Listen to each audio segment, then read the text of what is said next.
Well, good morning. Let's talk about capacity planning. Now, as we mentioned last Friday, I've got to think about product design, what I'm going to make, process design, how I'm going to make it, and capacity at the same time. Remember my picture I called my three-legged stool? I got to think about all three of those things. So that we're getting into this third topic that's all tied together, capacity planning. Basically, I'm just trying to figure out what's the maximum output rate for my facility. If I'm in a production facility, how much can we produce? If I'm in a service industry, how many people can I serve today in my restaurant? I'm just trying to figure out that maximum output rate for my facility. That's it. The planning process is I'm trying to plan how much capacity do I need? What maximum output rate do I need to have? And obviously, it's a strategic decision because I can't just add capacity overnight. If my capacity I need to add is a new plant, I got to design the plant.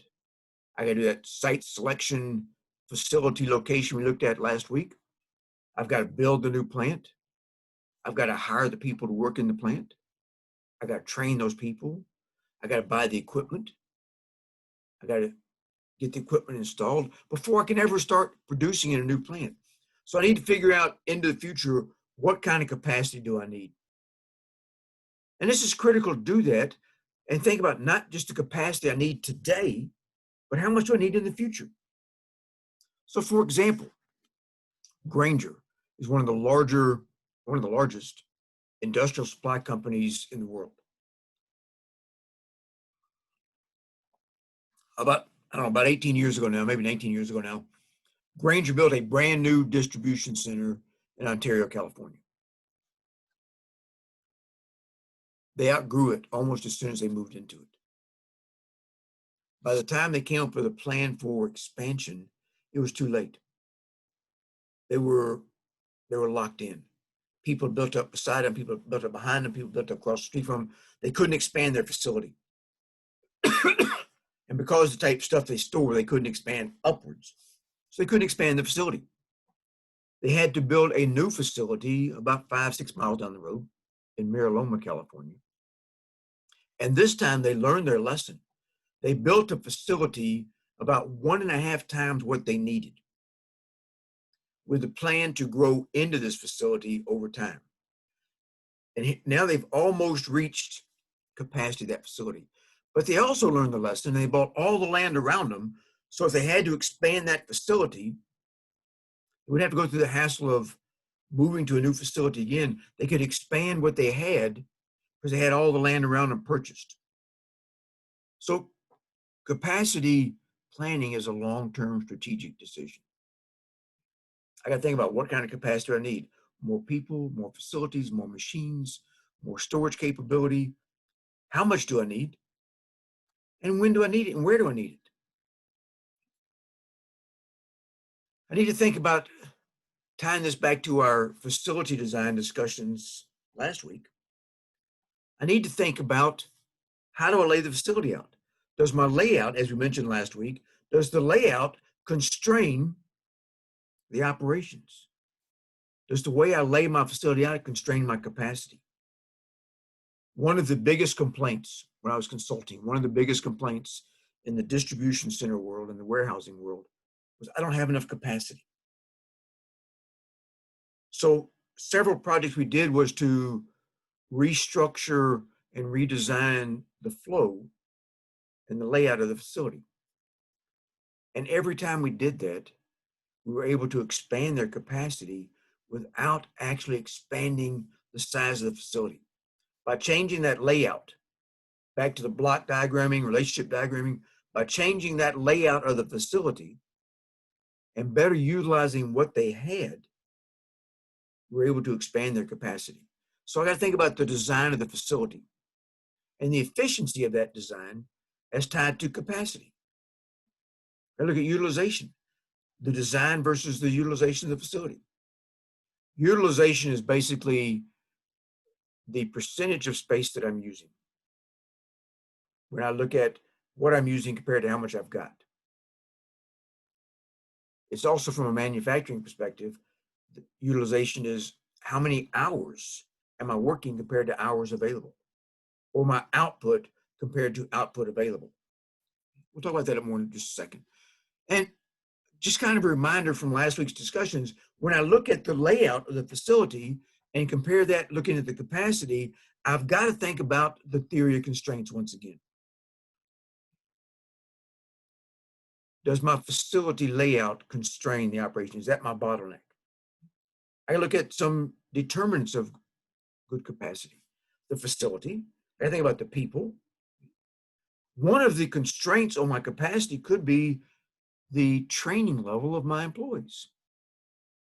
Again, tying back to quality, if I haven't trained them properly, they can't build a quality product.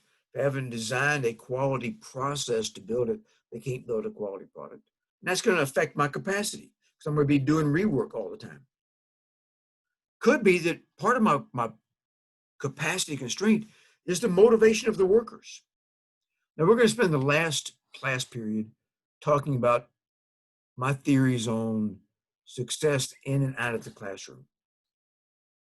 And one of those things is motivation. How do we motivate our employees to be more productive? To expand my capacity by motivating the employees to want to work smarter and work more efficiently and work better, as opposed to what I call motivational dysfunction, where I am motivating them in the wrong direction, or I'm rewarding the wrong behaviors. When I look at capacity, I got to think about the capacity of the entire system. I don't want to sub-optimize, look at this department versus this department versus this department. I want to look at the entire system. Otherwise, I may find out that I have sub-optimized one department to make another department look good. So I want to make sure I'm looking at the entire system, from entry to the system to exit from the system. So here's utilization. We talked about a while ago, based upon how much space I'm using compared to how much space I've got. But from a manufacturing perspective, what's my actual output rate divided by the capacity? Almost every textbook will tell you that the closer you are to 100% utilization, the better you are. Great academic theory. It sounds great inside the halls of academia. In actuality, from my experiences, the utilization rate should match the sales rate. I've had these discussions before. The finance, the accounting people, I don't want to pick on y'all, but they come down and they go, look, you justified this new machine because you said it could make 1,000 items a day. But we're looking at the stats, you're only making 500 a day. How come you have such a low utilization rate? You need to be at 1,000 a day. And my counter argument always is, if I'm only selling 500 a day, why do I want to make 1,000 a day? Because your machine, we bought this machine because you said it could do that. But if I'm not selling 1,000 a day, now you're going to come back to me and tell me in a couple of weeks I've got too much inventory. So from my experiences, from my perspective, I think, and this is Joe's theory. You'll find some folks who will argue against this, but my theory, from having been in manufacturing operations and production operations, my utilization needs to match my consumption. If I'm selling 500 a day, but I can make 1,000 a day, I only need to make 500 a day. I only need to make what I can sell. Anything more than that, we're going to see pop up next week. We talk about just in time as one of the 7 wastes. So my utilization rate should match my sales rate. If it's not 100%, that's okay. If I make more than I can sell to meet the utilization rate, then I'm going to have excess capacity. When I look at aggregate planning, I'm looking into the future. Somewhere out, I don't know, 18 months or beyond. I'm developing what's called a master production schedule. This master production schedule, or MPS, drives the train for my manufacturing, for my procurement, and for my inventory management. I'm planning into the future, what do I need?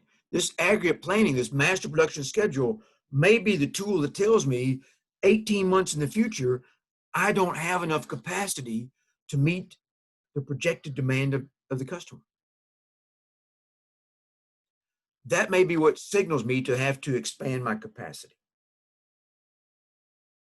So it formalizes my production plan. This is my anticipated build schedule. It's not just the forecast, but it's using customer orders and make to stock, make to order, all those things at one time. It's my anticipated build schedule. And by planning well into the future, I can identify what capacity I need in the future and start planning for that addition. Or maybe it shows me that I need to reduce my capacity levels in the future, so I can start planning that process as well. I look at the time horizons. The time horizons are tied to the lead times. The lead time is tied to that bill of materials we saw when we talked about process design last week. Every item on my bill of materials has a lead time on it. The lead time is from when I order it till I receive it. My planning horizon for my master production schedule has to go out as a minimum. I want to take it as far in the future as I can, but as a minimum, my master production schedule planning for capacity has to go out at least as far as the longest lead time for the materials. So look at the bill of materials. Let's say if I have an item here, I've got this nice little handheld personal calculator here. I look at the bill of materials, this little handheld calculator. What I discover is that the lead time for the case may be a week, but the lead time for the chip inside of it may be 6 months. So my planning horizon for this calculator has to go out as a minimum 6 months. The planning horizon for capacity planning has to be at least as long as the longest lead time for the items in my bill of materials. There's really two types of planning out there. The first one is kind of a nice sanity check, but it's not real good for everyday business. Rough cut capacity planning is unconstrained. I'm looking at the master production schedule and I'm looking to see, do I have enough capacity? It's unconstrained. It assumes that all the materials show up on time. All the materials are perfect. Everybody comes to work every day. Everybody works at full capacity. Nobody calls in sick. Nobody has vacation time. Nobody has any medical appointments. Nobody comes in hungover. Every machine works perfectly every time. There's no rejects. It all works perfectly. Rough cut capacity planning. Perfect world, unconstrained. It's kind of like when I was in combat developments, R&D for the Army. We had a concept the first time I was in it called concept-based requirement system. We developed all these great concepts. It was unconstrained. In a perfect world, if we have all the resources we need, here's the concept we're going to need, and here's how much we're going to need to do it. Well, that's all well and good, but there's a constraint. You only have so many people on active duty in the Army. Turns out when we did what was called a resource requirements assessment, 90% of our projected supply chain personnel requirements didn't exist, unconstrained. So we'd been briefing the folks in the Pentagon for years. We can do this, we can do all these things. And then we had to do that for the first Gulf War. It took a while to get through to them to understand that we didn't have those assets because of this system that they allowed us to work under. Kind of embarrassing. Because the problem is almost always rough cut capacity planning, which is going to tell you, yes, I can do that. I can take another order in my operations. When I do the constrained capacity requirements plan, over time, what do I need for capacity and what am I going to have for capacity? So if I know historically, I've got X percentage of folks who go on vacation in the summertime, my capacity is going to be less. If I know historically I've got 10% of my machines are not working because I'm doing preventive maintenance or upgrades, I have to take that in consideration. So in most cases, or a lot of cases, the rough cut capacity plan says, yes, I can do it. And when I do the constrained capacity requirements planning, I find out, no, I can't. Now then, this is one of those topics, capacity planning, we could spend an entire month doing. I had a 6-month course in capacity planning as part of my certification in supply chain. We could spend an entire semester talking about this, but what I want you to know about this from a scratching the surface perspective is rough cut capacity planning is unconstrained. Capacity requirements planning is constrained. Everything that I know, I need to feed into that. And again, we got this theory of constraints that we saw pop up before we talked about process design. We're going to see it pop up again next week when we talk about continuous process improvement methodologies, because it fits in several areas in operations. Theory of constraint says every system has a bottleneck or constraint. The capacity of the system is the capacity at the bottleneck. Think about a Coke bottle. Coke bottles come in, I don't know, 8 ounce, 12 ounce, 16 ounce, and 1 liter bottles. But they all have the same size opening. So I don't care if this 8 ounce bottle has the same opening as the 1 liter bottle. From a capacity perspective, from the theory constraints perspective, they both have the same throughput capacity. The only way you can get more out of that bottle is to make a wider opening. That's why Gatorade has a wider open mouth than the Coke bottle does, or the water bottle. They want you to consume more. If I can increase the capacity anywhere besides the bottleneck, I have not increased the capacity of the system. So back to my Coke bottles again. I've got an 8 ounce bottle and a 1 liter bottle. I increased the storage capacity of that 1 liter bottle, but the throughput capacity is still the same size. Here's an example of a facility constraining the operations. Okay, this is the old distribution center for Payless in Panama. Because they were locked in, they couldn't expand the building as the operation expanded. They had multiple moves. But the other thing that constrained their operation was every pair of shoes coming into this distribution center. And last year they shipped about 24 million pairs of shoes out of their new facility. Every pair of shoes, and they still have the same constraint in the new facility. Every pair of shoes coming in the facility has to be unboxed. Protective wrapping they put on them in Asia so they won't get busted up and damaged while they're shipping. Protective wrapping coming off of them.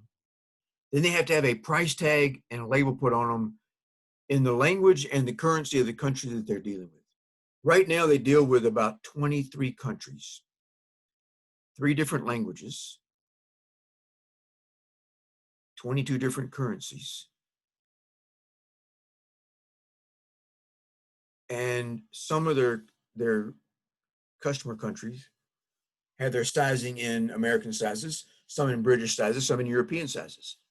So it's got to be size, it's got to have a tag put on it with the price and the size in the currency and the language and the sizing convention they're using on every single pair of shoes.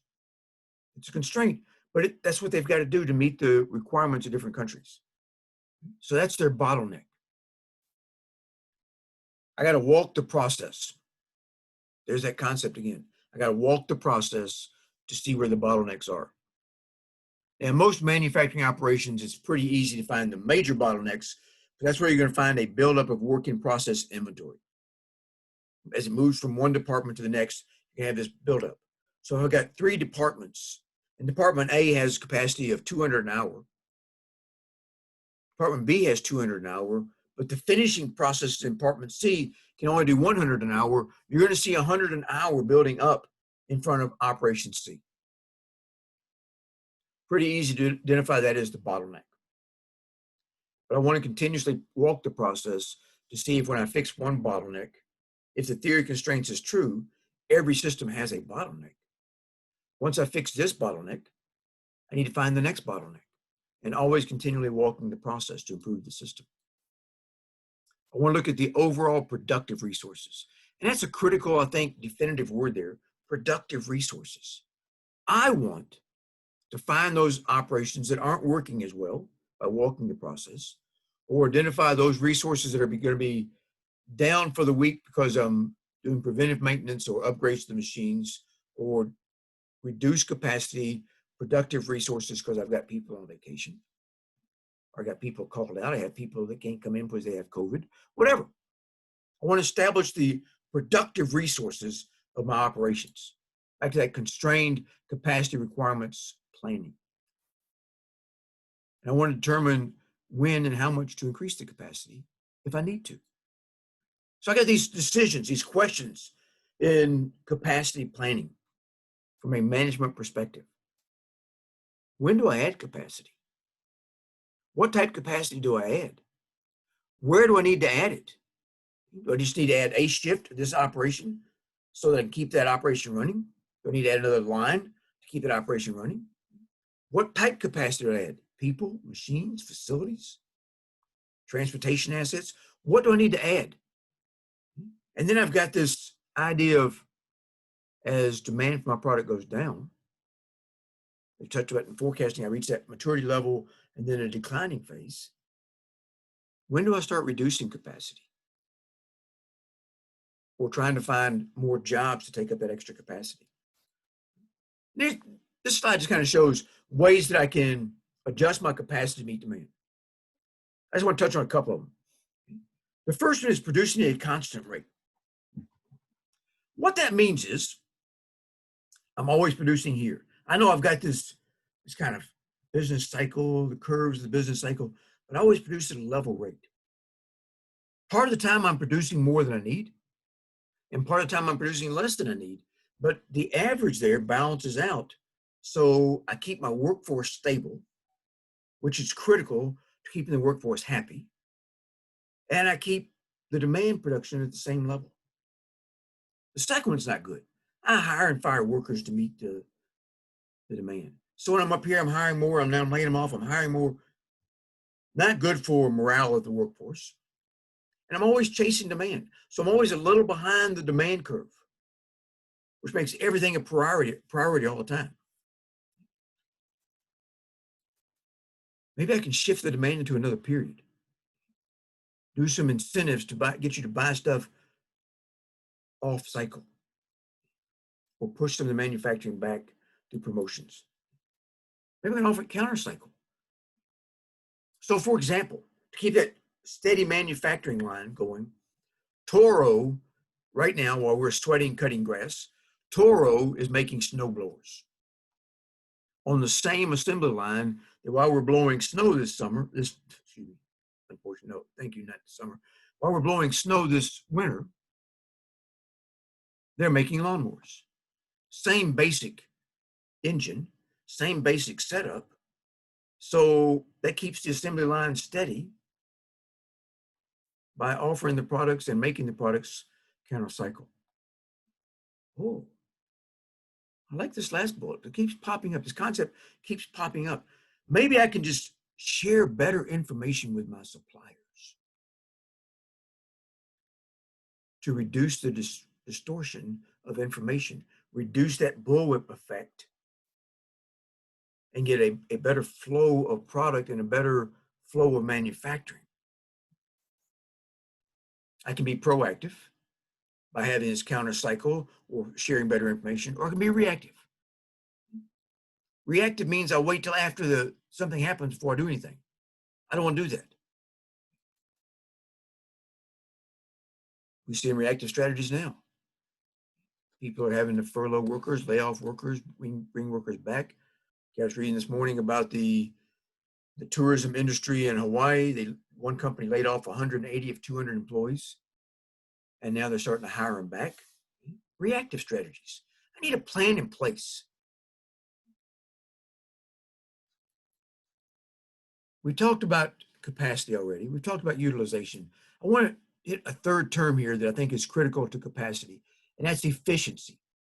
Efficiency is measuring my output or measuring the worker against a standard. So as we've already discussed, utilization, obviously I can't work more hours than there are hours available. So I can't increase my utilization rate above 100%, but I can have greater than 100% efficiency because I'm measuring my output against a standard. So Billy Bob's been with my company for 20 years. He's got this down to a science. He knows exactly what's got to be done in what sequence and what steps aren't needed anymore because we've made them obsolete, but we're still training people to do them. So Billy Bob may be producing 150 an hour and the standard is 100. He's at 150%. So I can exceed 100% efficiency, my output against the standard. I cannot exceed 100% utilization. If I've got an overload, I've got more work than I've got capacity. That's not always a bad thing. Most textbooks treat it like that's a bad thing. Boy, you took in more orders than you got capacity. There's some remedies there. Maybe I've got unnecessary requirements. Maybe I'm making stuff to stock and stuff to order. Why just stop making it to stock and fill all the demands of the orders I've got? Maybe I've got an inefficient process. I can walk the process and find out where my constraints are and fix the bottlenecks and improve my throughput capacity. You can increase the normal capacity. Some overtime hours, maybe a second shift, a third shift, another assembly line. Maybe I can contract it out, just subcontract it. I've identified this overload. I've got more demand than I've got capacity, but it's a short-term demand. Maybe I'm going to subcontract it out. The last two I've got there in red on the slide, I don't want to do those. If at all possible, I want to avoid those. I don't want to push the work back because that means what I'm really doing is I am back ordering the product to the customer. I'm not meeting your needs as a customer and getting you what you want when you want it. And I don't want to revise the master schedule, that master production schedule, because if I revise the master production schedule, I may have to go back and revise my inventory and my procurement schedules as well. So I don't want to do that. Those last two are some remedies that some textbooks list, but in the real world, as we go from the abstract to the concrete, I don't want to do that. So let's wrap up capacity. And then I'll have another video for you in a few minutes for you to look at on sustainability, which I think is a very critical topic and becoming more critical all the time. But from a capacity perspective, we looked at effective capacity, my maximum output of productive resources, constrained. So we looked at rough cut capacity planning versus capacity requirements planning. We said rough cut capacity planning is unconstrained. Capacity requirements planning, I am trying to figure out what do I need and what productive resources do I have to operate with. Look at utilization. Hours worked over hours available, output over capacity. Cannot exceed 100%, and 100% may not be a good idea because I want my utilization rate to match my sales rate or my demand rate. We looked at bottlenecks, constraints. We said, once again, the theory of constraints says that every system has a bottleneck or a constraint. The capacity of the system is the capacity at the bottleneck. I'll give you another example of that. If we were together in the classroom in CAP Fed, every classroom has a little sign by the door that says, per the fire marshal, the maximum capacity of this room is, and it's got a number. The classroom I normally use in the summertime says the maximum capacity is 40 people. Well, we got 66 in this class, so we've exceeded that capacity, but since we aren't physically in the classroom, it's no problem. Now, I guarantee you I could fit all 66 of you in that classroom. It wouldn't meet the COVID socially distancing requirements. It would meet the fire marshal's requirements. But the fire marshal's constraint is based upon how many people can I get out of the 2 doors of that classroom if there's an emergency. It's kind of like Allen Fieldhouse. The fire marshals say we can only hold 16,300 people in Allen Fieldhouse. I'm sure we can get a lot more in there and become a lot noisier and a lot louder in the Fieldhouse. But the constraint is based upon the fire marshal's analysis of how many people can we safely get out of Allen Fieldhouse if there's an emergency. The only way you can increase the capacity of the classroom or the capacity of Allen Fieldhouse would be to put in more doors and more exits. So the only way I can increase the throughput capacity of the system is increase the capacity at the bottleneck.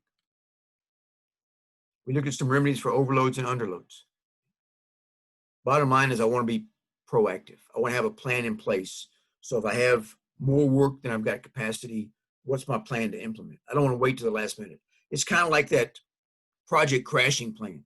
I may not need this plan, but I want to have a plan. If I've got more demand than I've got capacity, how do I meet it? I also want to have a plan in place if I have less demand than I have capacity. How do I do that? Stay focused. I'll see you in a few minutes with the sustainability video. Have a great day.